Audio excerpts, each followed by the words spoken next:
Hi everyone, it's really nice to see you all. I'm Arushi, and I'm joined by Sapulnaj and Dr. Turaga, or you could call it Srini.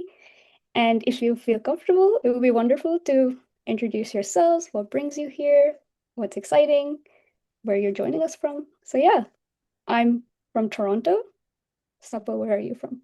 Well, I'm based in the UK, though I'm originally from Thailand. I recognize some Thai names here. So, And I'm Srini Turaga. I'm a group leader at Janelia Research Campus.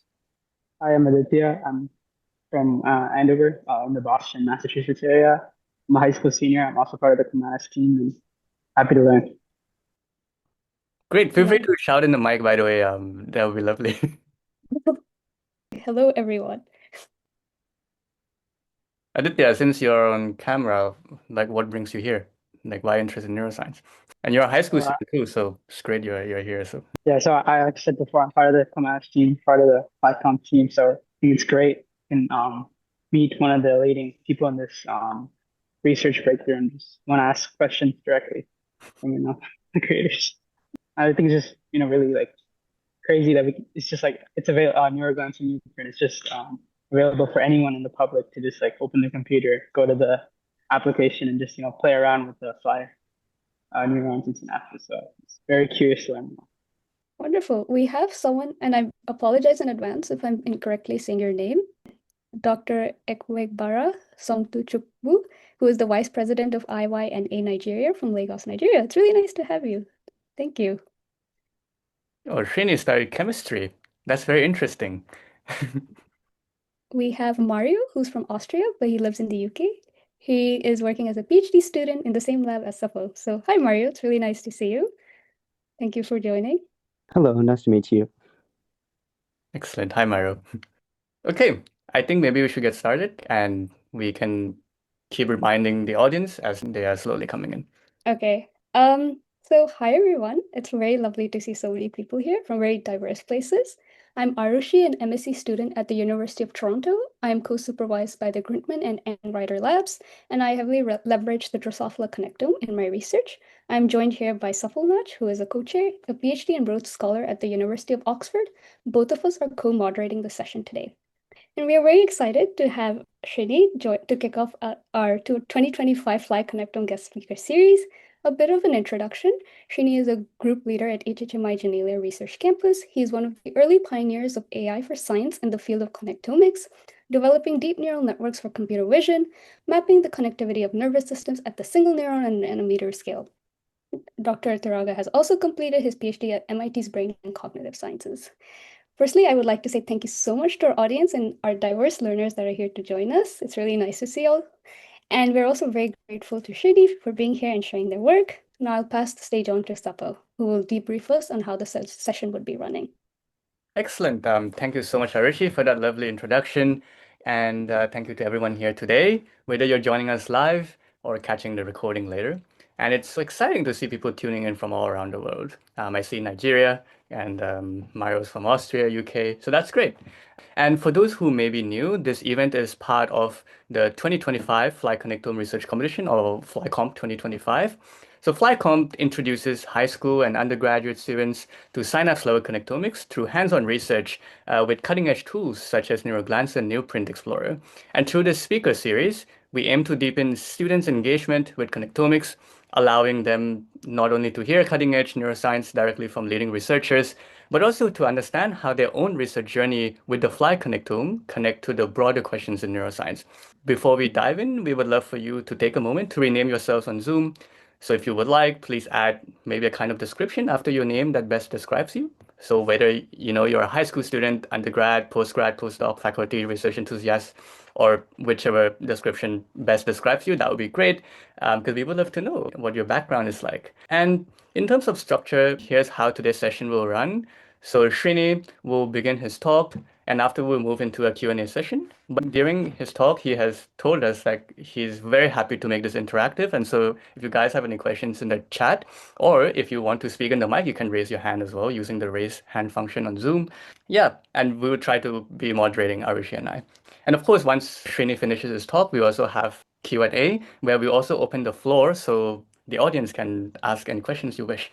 So with that, we are very thrilled to get started. So Srini, the stage is yours, and we really look forward to hearing about your work. Thanks, Seppo and Arushi. Thank you for having me, and thanks to all of you here in the audience for being here. My talk today is going to be about work that we've done. It's kind of the beginning, I think, of a new field. And it's the beginning of learning how we can simulate the brain and the body of a fruit fly in this case, because that's where we have the data available right now. Uh, Being able to simulate the brain and the body with extraordinary realism and detail, which is only possible due to the connectome, which we now have access to, as well as other microscopy methods. This work is, I'm standing up here and giving the talk, but the real work was done by Janne Lappalainen for the first half, who's a joint PhD student with me and my close collaborator, Jakob Make. And in the second half, Roman Baxenberg and many of my colleagues at Janelia, as well as a close collaboration with colleagues at Google DeepMind. So let me just get started here. We at Janelia, my colleagues study the fruit fly. The fruit fly is the scientific name of it. It's Drosophila melanogaster. It's a tiny insect. I'm sure many of you have seen it around your kitchen. It's only about 2.5 millimeters large. It has a short lifespan, so about 1.5 to 2 months is how long they live for, unless you manage to swat them. The cool thing about this animal, which people have been studying in the context of genetics, a lot of what we know about genetics comes from or was studied in the fly. But the cool thing is that in the last 15 to 20 years, people have adopted this animal to study the nervous system. And through work by my colleagues here at Janelia, as well as collaborators at Princeton, Cambridge, and kind of almost around the world, we now have a connectome for its entire nervous system. So what does that mean? The fly has a nervous system that's composed of a brain and its ventral nerve cord. The ventral nerve cord is kind of like the spinal cord, except it's in the belly. It's in the front of the fly. And we now know that it has about 160,000 neurons. And not only that, we have a map, a complete map of every neuron in its nervous system and how it's connected to every other neuron inside of it. So this is a wiring diagram. And the only reason we've been able to do this is because of extraordinary efforts to develop new microscopy methods, technology development. So colleagues here and elsewhere have been developing new microscopes that can do 3D electron microscopy to image the fly brain. And the development of new AI methods to be able to then trace the neurons inside of these 3D electron microscopic images in order to be able to assemble these connectomes. Now, why the fly? That's because the fly is tiny. It also has a tiny brain. And yet, with just this tiny brain, which is the size of a poppy seed, really quite small, it can do quite a bit.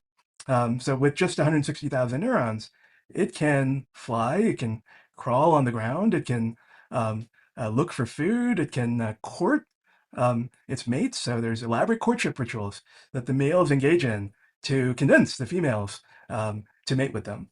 They can escape predators. There are other flying as well as non-flying animals that wish to either eat. Dragonflies like to eat fruit flies, and people like us like to swat them.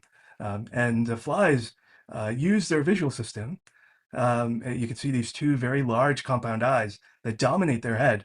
They use it to see the world, and they're really good at escaping animals that would like to harm it. So with this very tiny neural network, it manages to do all of these things and more. So how does it do that? This is the largest animal for which we now have the exact wiring diagram. So we can start to ask these questions of how does the fly brain work? And the connectome is one of the most important data sets underlying what will be our future understanding of how the fly brain works. Now, here's another cool thing about the fly. The nervous system between human individuals, myself and you sitting at your computer, we have largely the same body parts. We have 2 arms, 2 legs. we have a brain, we have a spinal cord, but the details of exactly how many neurons there are in our brains, in our nervous systems, will be quite different from one of us to the other. Grossly speaking, quite similar, but the details will be quite different. And that's what makes you you and different from me. Whereas in the fruit fly, a large part of its nervous system is genetically encoded. What that means is that when you think about the two influences on how you as a person have developed, part is nature, and that's your genes, and the biology that determine how you turn into you. And the other part is nurture, the experience that you have had through your entire lifespan. In the fly, this small brain is largely determined by its genes and less so by its experience. So it's more nature than nurture. And we found that its nervous system is quite stereotyped from animal to animal. So if I look at two different flies, down to the detailed connectivity, it's quite similar. And so what that means, which is really cool and powerful for those of us who are scientists studying this, is that we can measure the connectome in one animal, in one dead fly brain. We can measure its behavior, how the living brain works, in yet another fly. We can record neural activity from different parts of the fly brain in yet another animal. And then we can pretend that they all came from the same animal and put them together and pretend that they were measured simultaneously. Now, these experiments are not possible to do simultaneously. The fly connectome requires that you um, uh, kill the fly and take out the brain of the dead fly and then turn it into hard plastic, put in heavy metals, a lot of chemistry, and then destructively image the fly brain using 3D electron microscopy. So, once you've done that, there's no brain left probably died a couple of years ago. In the case of one of these data sets, this fly whose connectome we're looking at it probably died about 12 to 15 years ago. And yet its brain lives on, both in the models and in my lab, as well as, in all the studies that other people will do. And so it's this conservation of the nervous system from animal to animal, which is another thing that we exploit and really like about the fruit fly brain. Okay, so this is the protagonist of our story, the mighty fruit fly. So let me tell you about what's happened in the last year and a half, which is kind of groundbreaking. In the same way that the Human Genome Project, which mapped the genome of us, was groundbreaking, these connectome projects, this particular one was called Flywire, and then there's a parallel effort here at Janelia. Janelia has actually contributed to both of these projects, but through these efforts, we now have the connectome of the fly brain, where what you see here is, each of these colored dots corresponds to the shape of one neuron, one of the nerve cells or brain cells in the fly brain. And actually, we can see the shapes of all of them. In fact, in this video, what we're showing is subsets of these neurons based on, what they do. So descending neurons, for instance, are neurons that go from the brain into the ventral nerve cord, and the rest. Motor neurons are neurons that directly control muscles. Sensory neurons report the environment, including the photoreceptors that help you see the world, and many others. The endocrine neurons that you see here have to do with the hormonal system of the fly. Ascending neurons are neurons that convey information from the body to the brain. Optic neurons, these are the visual neurons, the neurons that Arushi, for instance, studies in her lab, and we study in our lab. And there's various kinds of visual neurons, and you can see examples of them here. So this multicolored rainbow this rainbow is teaching us about the shapes of each and every neuron in the brain and the synapses that connect it to other neurons in the brain. So this is the data that we now have access to. And in my lab, we're asking the question of how do we take this extraordinarily detailed and comprehensive data set and turn that into an understanding of how the living brain works? How do we take this measurement that we have from the dead brain and then basically bring it back to life so that we can understand how the living brain thinks and computes. We like to think of the brain as a computer, so thinking is computing. So how does this brain compute is sort of the question in my lab. So let me tell you sort of my caricature of how I think the brain works as a computational neuroscientist. So that's somebody who thinks about how to model how the brain works. So at the microscopic scale are the details of how the brain is organized. In terms of, I showed you the connectivity of the network. That's sort of the organization of the wiring of which neurons are connected to which. Now the wiring, you can get a wiring for a microprocessor, and that tells you something, but not everything, because you also need to know how each individual component works.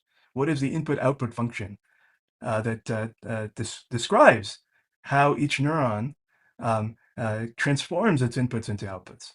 And so those are determined by what we call neuronal biophysics. So which proteins each neuron makes determines how it works. And so the field that talks about how that works, how these proteins together create the input-output of a neuron is called biophysics. So these neuronal biophysics describe how neurons work. There's synaptic biophysics that describe how synapses work.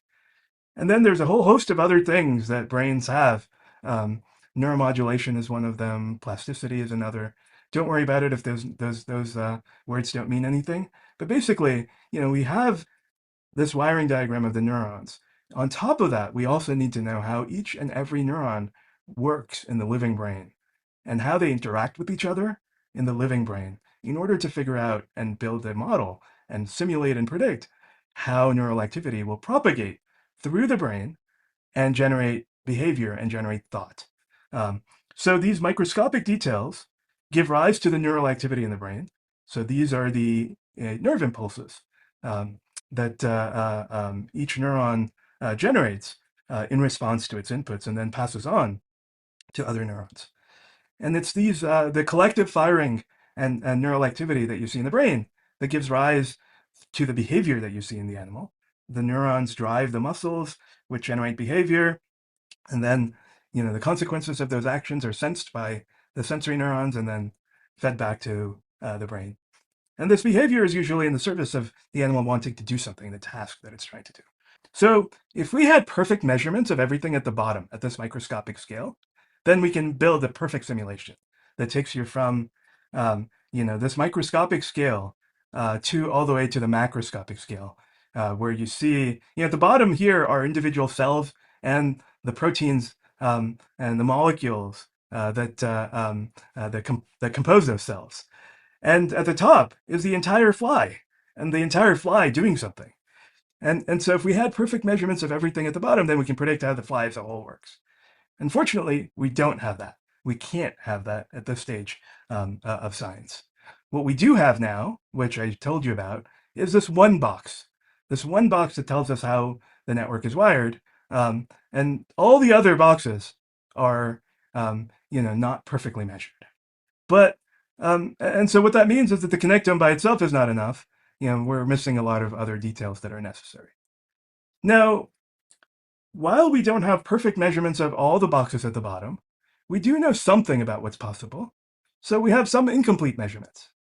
But we can also make measurements at these other scales.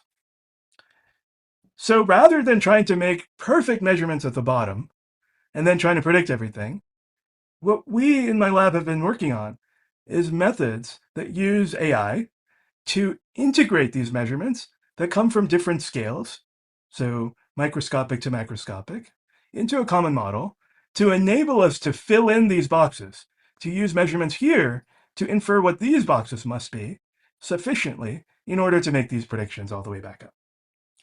So we're kind of trying to piece together all the measurements that we can make from the brain as well as the animal as a whole in order to predict things that we can't directly measure, things that are too small and too detailed for us to measure in the living brain. And so that's what this talk is all about.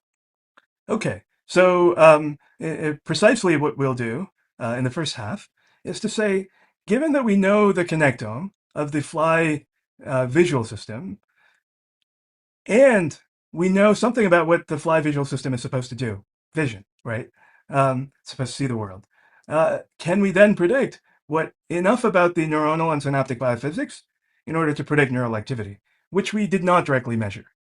If we can do that, then that gives us a method for starting from the connectome and then taking information that we do have about how the fly, we know that if I try to swat the fly, it'll escape. So that's one of the things we do know.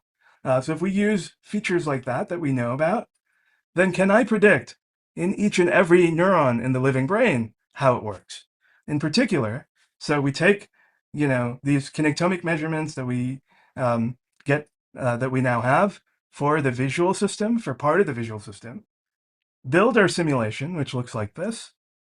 If we then show the same visual signals, patterns that we showed the living fly in the lab, can we predict the patterns of neural activity across its brain?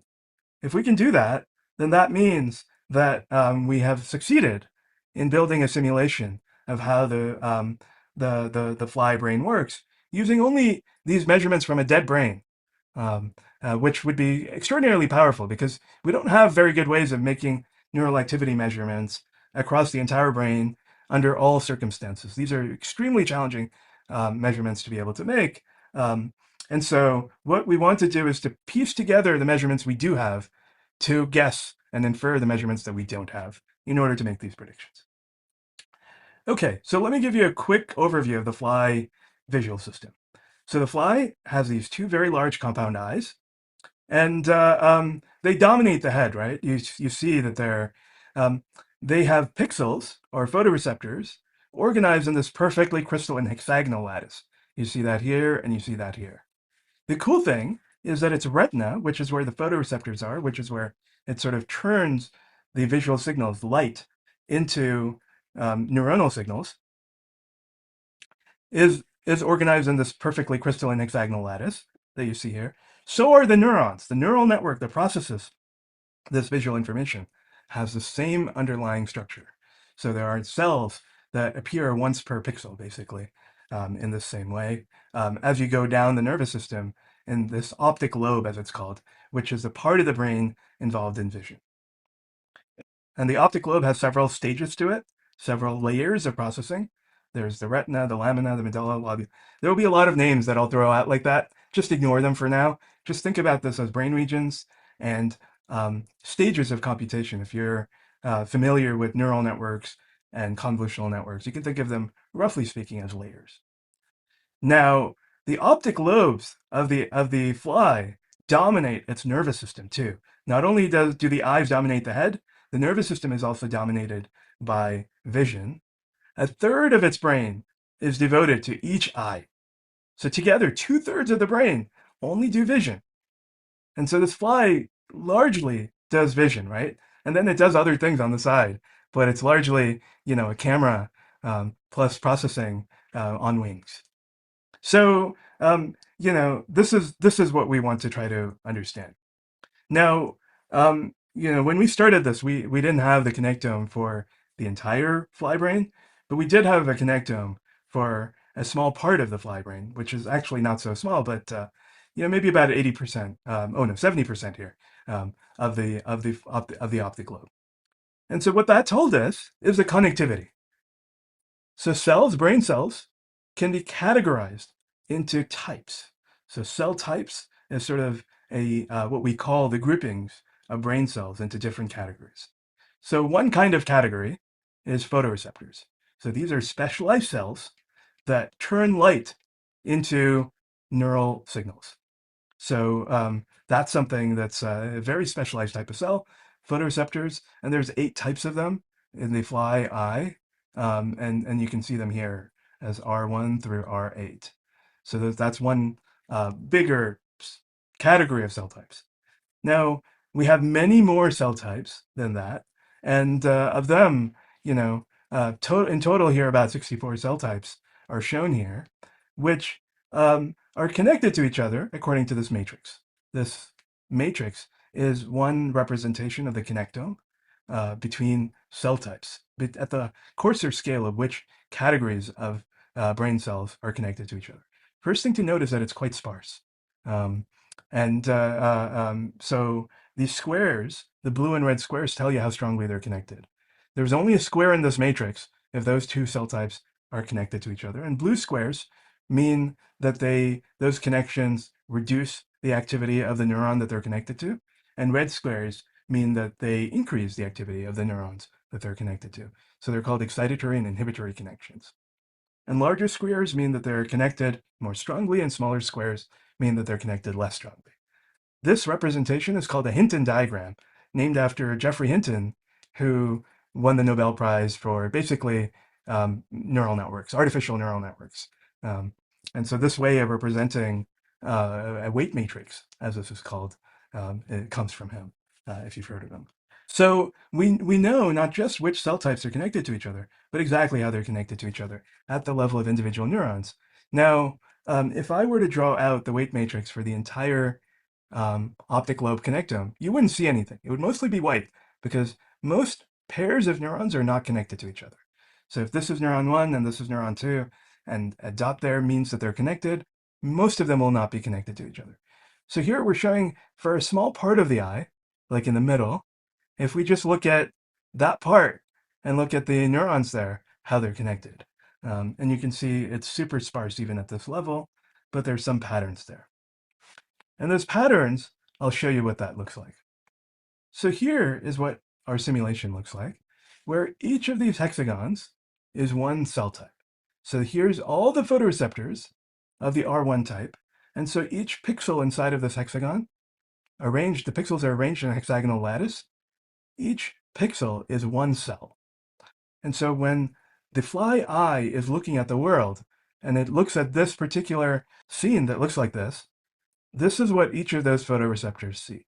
This is the activity of those brain cells, the photoreceptor brain cells.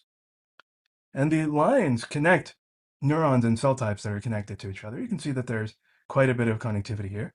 And so here are all the cell types that we're modeling here, 64 cell types.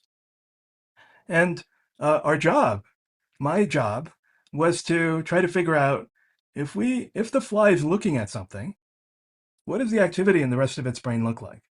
We know what the activity of the photoreceptors will look like because it'll look like whatever we're showing it. But what does the activity look like as it propagates into the rest of the brain, into the optic lobe? And so each of these hexagons, again, there's one, are all the cells of that cell type, and each of those pixels corresponds to one of those brain cells of that type. And if it's brighter, it means that that neuron or brain cell is more active. And if it's darker, it means it's less active. So that's what we want to be able to predict, is the pattern of these brain cells turning on and off in response to a visual input. Okay, now in order to do this, we need to be able to build a simulation. If I want to predict this, I need to be able to simulate it. And that's basically what we set out to do. We have the connectome that comes from a dead brain. Now we have to simulate it. In order to simulate it, we have to say what the input-output functions are. So here, just ignore this, the equations here, but just listen to my words maybe. So each neuron responds. Neurons can respond either quickly or slowly to inputs. So when an input to a neuron turns on, some neurons respond slowly to the input, and others respond more quickly. That's called a time constant. And so that's a feature, a property of a neuron that we can't measure from the connectome. Similarly, there's another property, which in artificial neural networks is called the bias. In here, you can think of it as, in the absence of any input, what is the voltage, or what's the activity of each neuron in the absence of any input? So that's what we call the resting membrane potential. So each neuron is characterized by these two properties at the very least. There are much more complicated models which can model much more detailed sort of behavior of neurons. But even the simplest model has two parameters, which we don't have direct measurements for. Further, what we know from the connectome is how many synapses there are between any two neurons, which tells us how strong they are. But we don't know exactly how strong each and every one of them is. And that's something called the unitary synaptic strength. So that's another parameter. That's a parameter of the synapse type that we don't have direct measurements of. So there's a lot of these parameters that we can't directly measure that we still have to figure out how to fill that in. Okay, I'll take a question now. What makes a particular neuron respond faster or slowly? And are there any circumstances where a neuron that typically responds fast and it like responds slowly for any like particular thing? Great question. What determines that is the molecules that make up that cell, the proteins that make up that cell. And different cell types make up different proteins in their membranes. These are usually called ion channels, which control the flow of current between the inside and the outside of the cell. And depending on which ion channels are made, that can change both of these properties. So that's one of the things that governs and is different between different cell types, because the brain needs them to be different in order to be able to compute something in the most efficient way. And that's something we cannot infer from the structural connectome, I guess. So it's a free parameter in your... Yeah, so what we can measure is which proteins are being made. And so that's something, that technology is still being developed. The electron microscopy method doesn't tell us any of that, but we can go and make a different measurement in a different animal, which tells us which genes are being expressed. And that tells us which proteins are being made. We still don't know where they're being made and how that protein works. Will that lead to the cell being faster or slower? We still don't know. But that's still something useful that we can use. Similarly, other proteins determine whether a synapse is excitatory or inhibitory, whether it'll make the neuron that it's sending a signal to fire more strongly, more active or less active. So that's another feature that once you have the measurements of the proteins that are being made, you can kind of guess.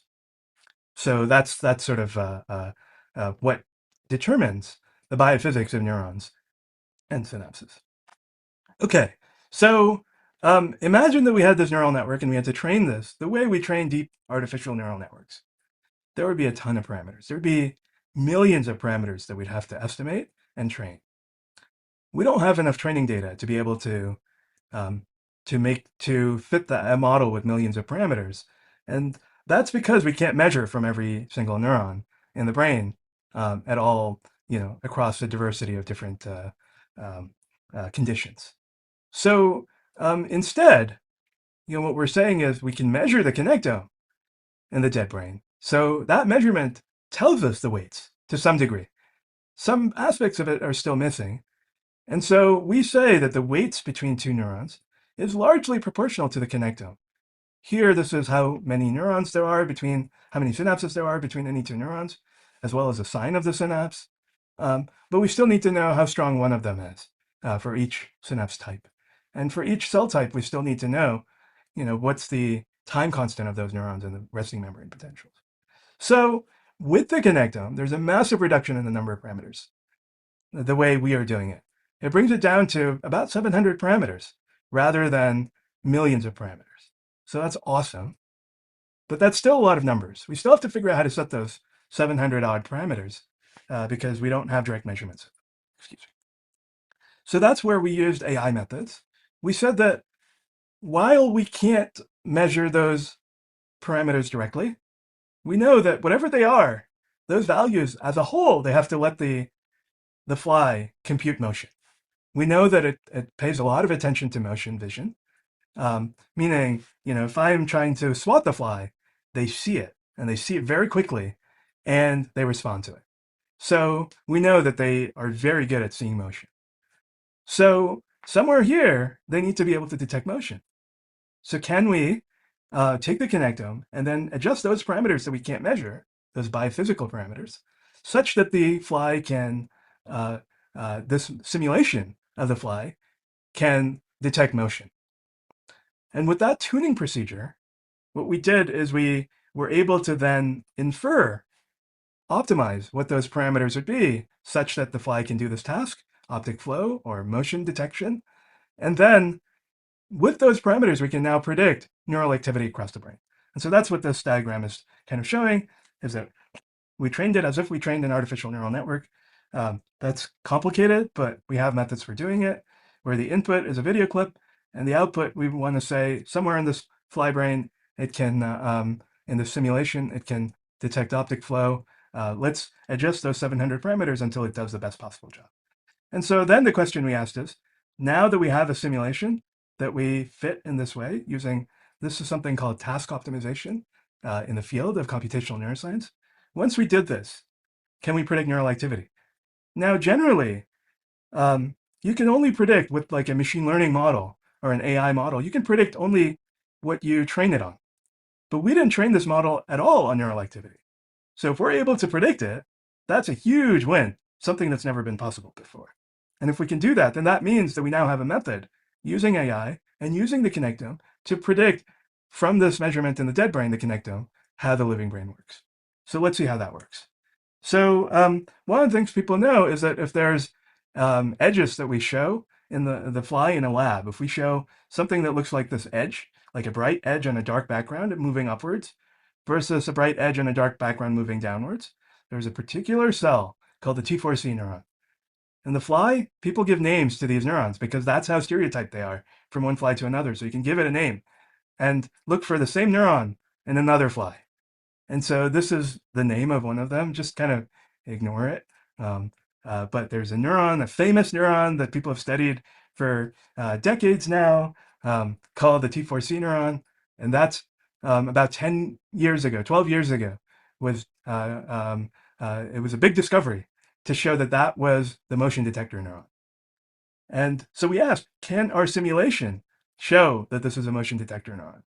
And a hallmark of that is that it responds more strongly to motion in one direction than in the other direction. And it did it. So when we looked in our simulation, it did that. And there's lots of ways you can characterize this. They come in 4 different flavors, A, B, C, D. And in fact, 8 different flavors. Ones that respond to bright edges versus dark edges. What you do is you basically show at edges. You show the fly, the living fly, video clips of the edges moving in different directions while recording from one of these neurons. And as you're recording from one of these neurons, you look at how strongly is it active to one direction versus another. So here, for instance, is a neuron that's more active to motion in the leftward direction. This one is more active to motion in the rightward direction. This one up and this one down. So once we have that sort of measurement from the living brain, this was done in the lab and published in 2013, so about 12 years ago. We compared our model predictions to what was discovered back then, and we found perfect agreement in this sense, which is super exciting because that means with our method, if we time traveled back to 10 years ago, we could have predicted, 15 years ago, we could have predicted that these would be the neurons that were actually motion selective, which is very exciting. So what other things can we predict through time travel? Things that we know that in the lab, other colleagues have actually shown to be the case. We can, test our model where places where give it an exam where we know the answers and grade it on how well it does on that exam. So that's what we did here. Here is an examination where for half of these neurons, we know the answer. The other half of the neurons, we don't know the answer because they've never been recorded from in the lab. No one's ever, and this is over, 20, 25 years of research. People have never been able to, it's a slow process. So the ones that we have recorded from, that's over the span of decades that they've been able to do and assemble that information. With our model, once we have the connectome, can we do it sort of like that? And so that basically it got correct that these are the motion selective neurons, and then it made predictions for other cell types that have yet to be tested. Similarly, there's this on and off categorization of neurons. Again, we're able to predict that correctly for all of these neurons that we know about. And then for neurons that we don't know about, there's still predictions waiting to be tested that our model has now made. So basically, I think what we've shown with our study is that with this modeling method and the connectome is sort of the key player here. With the connectome and this modeling method, we can now predict neural activity without ever having trained them, which allows us, because measuring neural activity is so hard, this gives us a way of making those predictions ahead of time using a computer. And then that can be used, hopefully, we hope, to then generate an understanding of how the brain as a whole works, as our experimental colleagues then test and verify a smaller set of prediction hypotheses than they otherwise would have had to test. So this is only possible with the connectome because what we did is we trained it kind of the way we trained a neural network. So if we trained a black box or an artificial neural network to perform this optic flow computation, like let's say convolutional neural network, that's a common neural network that people use for this, that wouldn't teach us anything about the fly brain. That would just teach us how does an artificial neural network compute optic flow. But if we instead build a neural network that has the same connectivity as the connectome, and then give it the same kinds of biophysics that real flies can have, real brain cells can have, then we can actually predict neural activity for each one of these neurons, which is super exciting. Okay, but we don't just have the connectome for a small, part of the optic lobe, for a small part of the brain, but we actually now have the entire brain. So how do we extend this technique to the whole brain? So that's what brought us to the next part of this, which I'll finish in the next sort of 8 or 9 minutes. Okay, so what are the inputs to the brain? The inputs to the brain come from the sensory system of the body. That's how we sense the world through our body, and through sensory, the sensory system basically tells the brain what's going on out in the world and what's going on in its own body. And then the motor system is the output of the brain. These are the muscles that the brain can command to move about the world. And so it's really the sensory system and the motor system are connected to the body. And the body is really what is the intermediary between the brain and the environment, the world around the animal. And so what we did was to build a simulation, a detailed physics simulation of these two components, the body in super detail, as well as how it interacts with its environment, in order to be able to build a sensory system and a motor system to embody the brain, for which we now have the whole connectome. So my colleagues did microscopy and imaged in very high resolution the entire body of the fly, and then digitized this body to build a 3D model that looks like this. Now this 3D model, we then collaborated with our colleagues at Google DeepMind to bring it into a physics simulator. And this physics simulator allows us to then simulate what would happen, for instance, if the fly beats its wings, or for instance, what happens if the fly moves its legs. So the consequences of that are determined by physics. And so we built a simulation, a simulator that can tell us what would happen if the fly moved its body in the world, in the simulated world. And what we did was we put, in this case, rather than the connectome, we put an artificial neural network in the brain just to see if we could get this body to do the kinds of things that real flies do. So what do real flies do? They can fly and they can walk, for instance, one of the many things they can do. So we use reinforcement learning, which is one of the standard AI techniques, to try to get this body to walk and fly. It can do it, but it does it in a completely unrealistic manner. You can see that the fly on the left is walking successfully by AI standards because it's getting from point A to point B, but it's walking on its knees and it's not using all of its legs. The fly on the right is able to fly through the world, but that doesn't look like how real flies fly. So what we did instead was to teach it to fly in the same way that the real fly flies and teach it to walk in the same way that real flies walk, by training it to walk in the same way, by taking data from real flies as they're walking and flying, and then teaching it to reproduce that behavior. And so here's a fly that then learned in this way how to walk, and here's another one that learned how to fly. And so these are trajectories. So the blue dots are exactly the way that a real fly flew in a lab at Caltech, maybe back in 2012.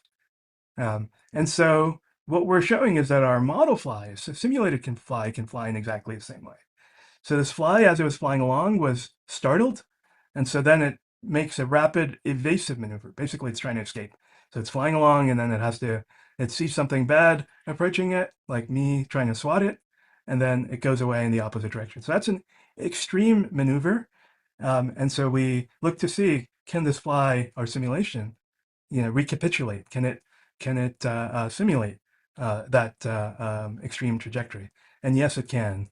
And it does it the way that the real fly does. You can see it kind of flying sideways here. That's actually what the real fly does. And that's, when you're a tiny fly, flying is very similar to swimming. And that's kind of what they're doing. That's basically just the physics of how flight works when you're a tiny insect. Okay, so what we've done so far is is kind of two separate projects. One that showed how to simulate the connectome, just looking at the visual system, and then another showing how to simulate the body by itself with an artificial brain. And what we want to be able to do in the future, in the coming months and years, is to replace that artificial brain in the body with the real brain, with the connectome from the real brain, and then to train this entire system to work and behave in the same way that the real fly does. And if we can do that, we think we'll have what people call a digital twin, a simulation, a faithful enough simulation of the brain and the body to be able to simulate any experiment, to be able to then make predictions of how the brain and the body work together, and how the brain thinks and computes. That's something we call a whole animal model of the fruit fly, because it's an animal of the whole body and the whole brain together in one simulation. And these measurements that we now have are super exciting. The connectome in particular was one of the key pieces that was hardest to get. But now that we have it, we think we have the methods to put together. And if we can do this, this would be a big grand challenge. If this simulation were to be built and to be accurate, not just, run, but actually accurately predict how the brain works, that would be a big leap forward in our understanding of how brains work. So that's my dream. With that, I'll thank my collaborators who did, all the work, and thank you for listening. Thank you so much for the wonderful talk. That was so interesting. And yeah, I think we all learned a lot of exciting things. I'm going to open the floor for a Q&A session. We encourage everyone to ask questions, especially our high school and undergrad audience to ask questions. I know it might be a bit scary, but all questions are good questions, and you should absolutely ask them. We ask you please raise your hand, and if you feel comfortable, please speak on the mic, or you're welcome to text in the chat if you feel that's more comfortable. Exciting. Thanks, Srini, for... Oh, Wipu, go ahead. Wipu has a question. Wipu, go ahead. You can speak on the mic or you can text. Okay, first of all, thank you so much for this wonderful and insightful talk. So my name is Vipu Setavong. I'm currently an undergrad student in Thailand. So I have many questions, but first I want to ask about the training protocol that you are using when you're trying to simulate biophysics and other parameters in inside the visual system that you're trying to train it with motion detection task, right?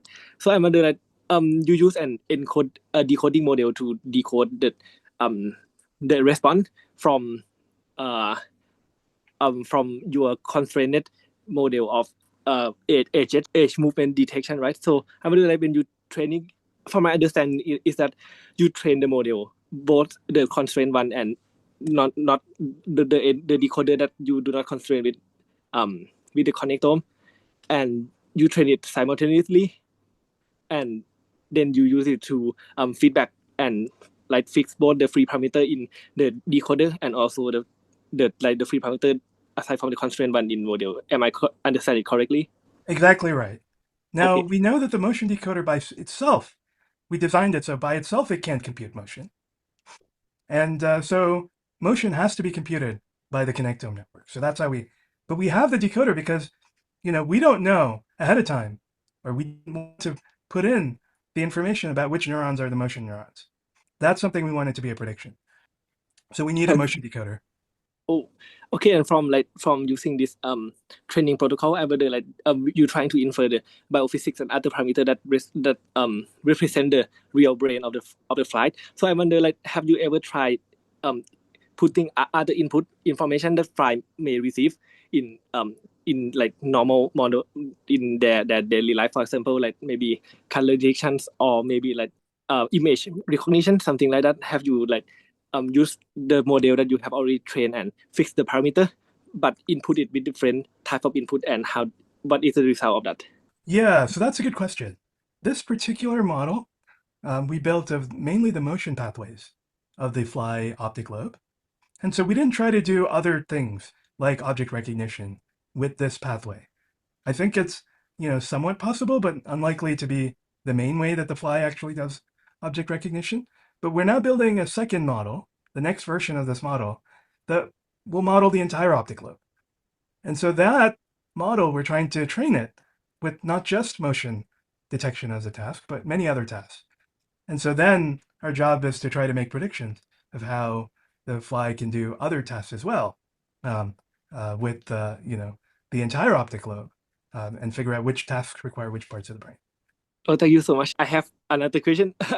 So Yeah. like so like you model only the movement detection pathway of the fly, right? So I wonder, like, have you ever compared maybe like the movement detection pathway of the fly using this method and activity to other, maybe like in other system of other neural systems, such as like from maybe in mammal or something like that? Are they, like, if you have compared, are there any different in like especially in the higher neuron of the pathway? Are there any different in the representation of the information? That's a great question. So one challenge is that we don't have connectomes for other systems. So we don't have a connectome-constrained model, but we can look at neural activity measurements that colleagues have made in the mouse or in the monkey, across the different stages. And we haven't yet actually compared that. That would be excellent thing for us to try. That's a really good question. I have the last question.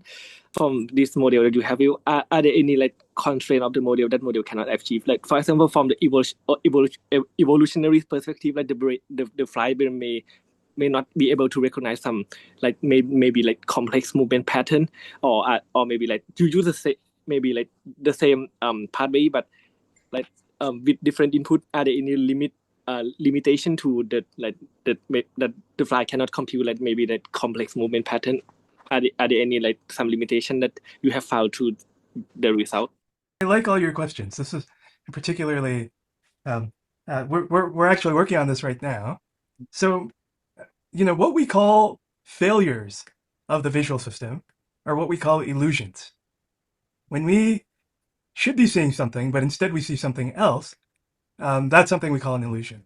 So what we're asking is, what might be some motion illusions for the fly? And yeah, and hopefully in the next few months to a year, we'll have some. I think already it's quite interesting. I'm excited, but hopefully we'll discover that soon. Thank you so much. Excellent, Vipul. Thank you for those lovely questions. Again, feel free to raise your hand or type in the chat. Please don't be afraid to ask questions. The question can also be, more about advice on getting research. Like, it doesn't have to always be about the talk, because again, the point of this. Ask me anything. Yes, ask me anything. I've received a question privately. Like, if there's a high school student who might be interested in the work that you do, or computational neuroscience, or even AI, but not sure where to start, what would you recommend? How should they get started, or if there any advice you have? Yeah, I mean, I think what you're doing already is very good, like attending these talks, and there's code for all of our models online freely available, so you can kind of play around with that. There's a course called Neuromatch. Neuromatch is a basically massively online sort of course that's run in the summers, but all their course material is available to look at and use freely at any time. So on your own, you could study deep learning. On your own, you could study computational neuroscience. And Neuro AI, which is sort of the intersection of these two. There's now a new course for that too. So I encourage you to teach yourself from these courses, and then explore the code that we've released. So it's a learnable skill. Anyone can get started on it. I think that's the main. Even I can. And you said you did chemistry, right, in your undergrad? Exactly. And were you very fluent with programming back in high school, or? Yeah, I think I was a reasonable programmer. I see. Excellent.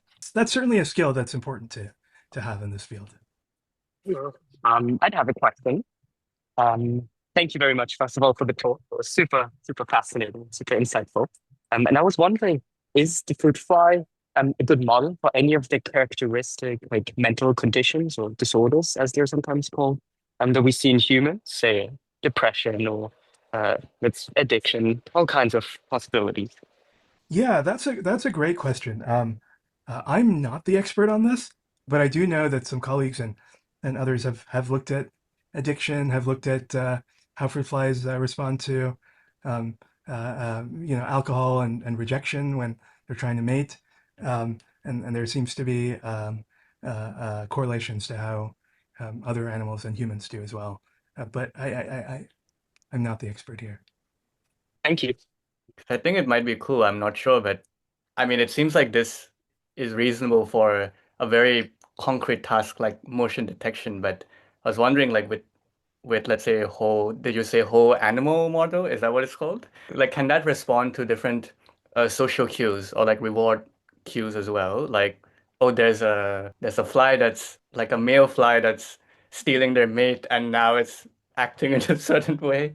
Like, I don't know, can you do all of that? Like, have different parameters for different components of cognition, and then like simulate this very realistic social behavior of the fly? I don't know if that's something you're thinking of. Yeah, that would be the dream, right? I mean, ideally the parameters would be the same for all of these behaviors. We just need to discover them because it's not like the brain changes its parameters of the brain that's fixed by the genes. So, can we discover there is one right setting, one right simulation that should be able to perfectly simulate everything. How do we get there is really the question.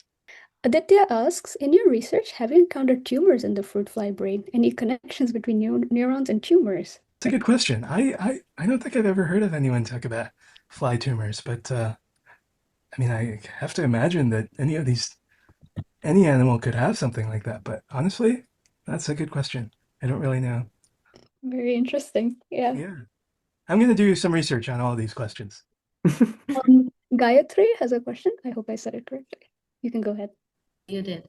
Actually, it's kind of related to Aditya's question. What if the fruit fly brain has some form of deformity or has a scarring? Then how will the parameters change in that case? Like, have you thought of that? That's a great question. What I would like to see is the connectome of a diseased fly and try to simulate that and look at what's different. Are the connections different? Are the parameters, the biophysics different, but the connections are the same? So all these things will of course be different depending on what disease. And we currently only have an N of one. We only have one connectome, and this took many tens of person years to assemble. So as we have more, we'll get to those questions. Okay, thank you. Excellent. Keep the questions coming. Okay, Yes. Tanu has a question. Why should we care about building biologically inspired neural networks? For example, if we already have engineered models that do motion detection, well, what is the value of turning to biological circuits for inspiration? That's a good question. Like, it depends on what your question is, trying to understand biology and how, our brains work versus trying to engineer something. But let's pretend that is our goal. Our goal is to engineer something. Well, you're right. Like our latest AI models are incredibly capable, and certainly, I would never argue that a fruit fly is as capable as a large language model. Certainly, when it comes to higher cognition. But here's the thing that's really interesting about it. It does everything that it does with only 160,000 neurons. That is far fewer neurons than one of the bigger neural networks from 10 years ago that launched the deep learning revolution. Like, this is an old network, AlexNet, famous network, but an old network that was still 4 times bigger and could only do vision, right? This tiny fly with so few neurons and so few pixels, it only has about 800 or 900 pixels per eye, can do so much with so little, and it uses far less energy than any of our silicon-based computing.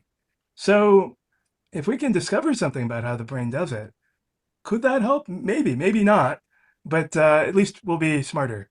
We'll know more, and that would be progress. Hey, we have another question. This is from Mahesh. Hi, is there a way to understand how memory is stored or created using this approach? Can we explore if a given neuronal cluster is reused to recognize other similar patterns, or maybe how information from various senses is combined? Please do share your advice for an early career researcher to dig deeper into these questions. That's a great question. Now I want to separate two aspects of what the brain does. One is sort of things that the fly brain, for instance, does that don't require learning and don't require recalling a memory from its past. So that's largely going to be determined by nature, and it's going to be largely coded in brain circuits that don't do any learning at all. And so we believe that largely these motion pathways, there's no learning there. They were just created by genes, by development, to be the way they are. And yes, we do believe that however the fly visual system computes, if there are similar patterns of visual input, visual signals, that the neural activity that's produced will be similar in some way. Exactly which particular types of stimuli, visual patterns will be similar, more similar than other patterns of visual signals, that you kind of have to look into the details of the network. Some things will be the same, some will be different. Now, there are parts of the brain that do learn, and where memories are stored, created and stored and then recalled. That's not a part of the brain that we've studied, but people are working on models for how to understand how the fly remembers its past experiences and then uses it to guide future behavior. Now, your last question, I think advice on early career researcher. I mean, I think, again, like I would suggest looking at learning these skills based on Neuromatch courses or others. I would also suggest sort of research is generally an apprenticeship. So that's what the conventional model of graduate school is. But other unconventional models are also possible. But I think apprenticeship is a core sort of aspect of how research can be done. So I suggest sort of pairing up with researchers who have done something in the past to help you then do things that nobody's ever studied. Hey, thank you for your question, Mahesh. And we have one more from Aditya. Can connectomic research with the fly brain or even human brain help accelerate research into finding cures, treatments to neural diseases? And if it can, how? Also, what's the most shocking or amazing fact you found out from your or your colleagues' research? Great. Now, one of the things that we hope we can do with Connectomics is finally build models that take us from molecules all the way to mind and behavior. Because we have these parameters, which are the biophysical parameters of how neurons work and how synapses work, those are tied to the proteins that are made. And if we take medicines, drugs, generally what they do is they bind to certain proteins and cause those proteins to work differently. What we'd like to be able to do is, using connectomics, build models that can span these different levels, all the way from the molecules all the way up to behavior and thought. If we can build those models, which still just a dream for me, but if we can build them, my hope is that we can then make predictions about how, at this microscope, at the end of the day, all of these diseases have a microscopic component to them. Of course, if you chop off a leg, there's a macroscopic component as well.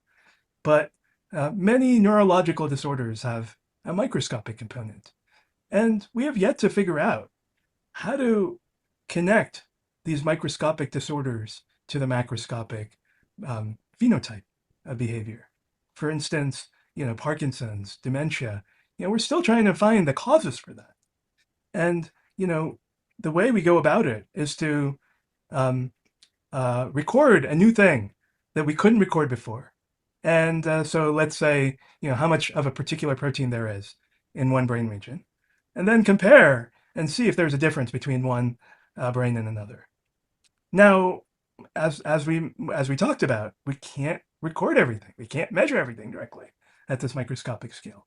So my hope is that these kinds of models can help us guess what's happening at the microscopic scale and help us identify issues with the brain, and then serve as a model for testing hypotheses of how, if we generate a new drug, could it fix what's wrong with the brain. That's of course a dream that's sort of going maybe 10 years down the line, but that's where I'd like for us to be able to make progress. Nice. Thank you for your question, Aditya. We have another question from Panapat. I hope I'm saying your name correctly. Hello, do you believe that the other types of cells in the nervous system, such as astrocytes, oligodendrocytes, may play some role in the system? Absolutely. And we haven't yet modeled those. We have to kind of add more details and more realism to these models, which then includes glial cells, which are these cells that you've talked about. As we can measure more and more about the brain, the connectome being one of the simplest things, if we can, the connectome that we're looking at is still quite limited. It's only the chemical synapses. There's other types of synapses, electrical synapses. Then there's neuromodulators and neuropeptides, which are also how brain cells signal with each other. These are all aspects that we have yet to sort of map. And as they get mapped, we can add them to our simulations. And so that's coming, I'd say. Excellent. Keep the questions coming. So proud that you are asking a lot of questions for Srini. Yes, I'm Yeah. very impressed. High quality. Excellent. From Tano, I sometimes find it hard to understand what does it mean for the connectome to be sparse. Yeah, okay. So there's one as an operational definition. And that means if I take a brain that's a bag of cells, how many of them are connected to each other? And so sparse means that very few of them are connected to each other. Now, what's the consequence of that? The consequence is that if you have, a photoreceptor neuron at one end, and then, another neuron somewhere deep in the brain, somewhere else, how many paths are there? How many ways are there for activity to propagate from, one neuron to the other? Sparse networks mean that there are fewer ways to propagate from one neuron to another, fewer paths by which you can get from one neuron to another. I'll give you a third intuition for what sparsity means. Now, if I think of the brain as a computing system, as an artificial neural network, a real neural network now, artificial neural networks are known to be universal function approximators. That means that if with appropriate number of neurons and appropriate number of weights, they can compute any function. They can transform any input into any output. But if you have a sparsely connected network, it can't do that. It can only compute the thing that it was actually designed to compute. Now that's a nice thing from our perspective.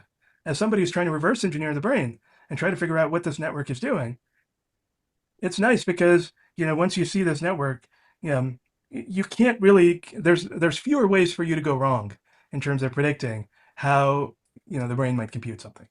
Cool. Cool. Thank you. We have another question. Does Janelia and Google DeepMind plan to focus on just the human brain, or is this also a project going on the side? No, we're nowhere near the human brain. There's no connectome for the human brain at the scale. There's not even a connectome for the entire mouse brain. So mouse is what's coming next, and people are and colleagues here are working on the larval zebrafish connectome, which has similar number of neurons, but it's rather than an insect, it's a vertebrate, which means that it's closer genetically to humans, but has a similar number of neurons because it's a baby fish. So people here, in collaboration with not DeepMind, but a different part of Google, are working on mapping the zebrafish connectome, also in collaboration with Harvard. So that will be probably the next milestone that we'll see in the field of connectomics. After the fly will be the larval zebrafish. And then after that, we'll see progress on parts of the mouse to eventually the entire mouse. And then we'll see what comes next. Wow, thank you. Oh, Vipul has another question. Yes. So, hello. So I have another question regarding the constraining method that you are using in your model. So, as you have shown in your equation, you using just multiplication with your like constrained connectome connection and multiply it with just like a trainable free parameter of the weight parameter. So I'm wondering, like, are there any specific reason why you are using just a multiplication to constrain the model, or like have you ever tried another different, maybe like another mathematical operation to constrain the model using the like the connectome weight? And are there any different, or are there any reason why you just use a multiplication? Well, so here, the interpretation was that imagine that you have two neurons that are connected by 10 synapses.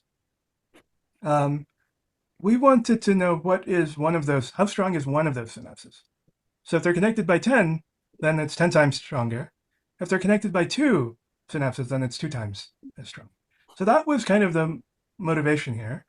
But implicitly, it assumes linearity, that these synapses, if there's 10 versus 2, they add up, they sum up linearly, as opposed to some other nonlinear process. We do know that for larger cells, they can sum up nonlinearly. And so that would be the next level of detail that we could add to these models. Thank you so much. We have one more question from Aditya, and he asked what source constraints are holding back quicker progress. Is it purely just the scale, number of neurons, and has your progress grown faster due to recent advancement in AI technology? I think he's referring to building the new connectome, or like Yeah, so there's two things there. One is getting a connectome, and the other is then building simulations from it. The progress in building connectomes is constrained by microscopy to some degree. We need to be able to do microscopy, nanometer resolution, but for large brains. So how do we do that? So colleagues here and elsewhere are trying to develop new microscopy methods to be able to image bigger and bigger brains at equal resolution. So that's one issue. Once you've done the imaging, then you need a way to trace all the neurons. Currently, the tracing is partly done by AI and partly done by human. The AI does a first pass, and then humans correct what the AI does. So the better that we can make the AI, the less human effort will be involved, and the less time it will take from the microscopy to the final sort of connectome assembly. So that's another place where AI can help. And once we have all of that, then that's when my job starts. Once we have a connectome, and there we're kind of at the pace of the constraints are partly in collecting data from across the world. The behavior data, the neural activity data as they exist. That's curation, and then it's sort of at the pace of AI. excellent. I think we have had great questions. Unfortunately, our session will have to come to an end at some point. Thank you, Srini, so much for coming to our talk, and I think you explained so well to our audience. Even I personally, I'm not an expert in neural networks as well, so I have learned a lot. And I'm sure on behalf of our audience, everyone has learned a lot today, as you can see from amazing questions from audience from all around the world. And thank you, the audience, for being so attentive and asking amazing questions. As always, we are always very inspired by, that we are here in this journey together to learn about neuroscience, learn some things that feel complex, but I think it's not. And we hope that you all love the talk and you come to our future workshops. Thank you. And Srini, do you have any last words before we end? Thanks to all of you. Thanks to the organizers for setting this up. This is very impressive what you guys have done, Seppo and Arushi. Thank you. Thank you. It was wonderful having you. And I learned so much as well personally. And I'm so excited to see the new things your group and your collaborators go on. Thank you to the audience as well for asking such wonderful questions. I've also learned a lot. So yeah, I think we can conclude the session now. And yeah, and it was really nice meeting everyone. Take care. Goodbye. Clematis Research Empowerment Hub. Empowering research for everyone.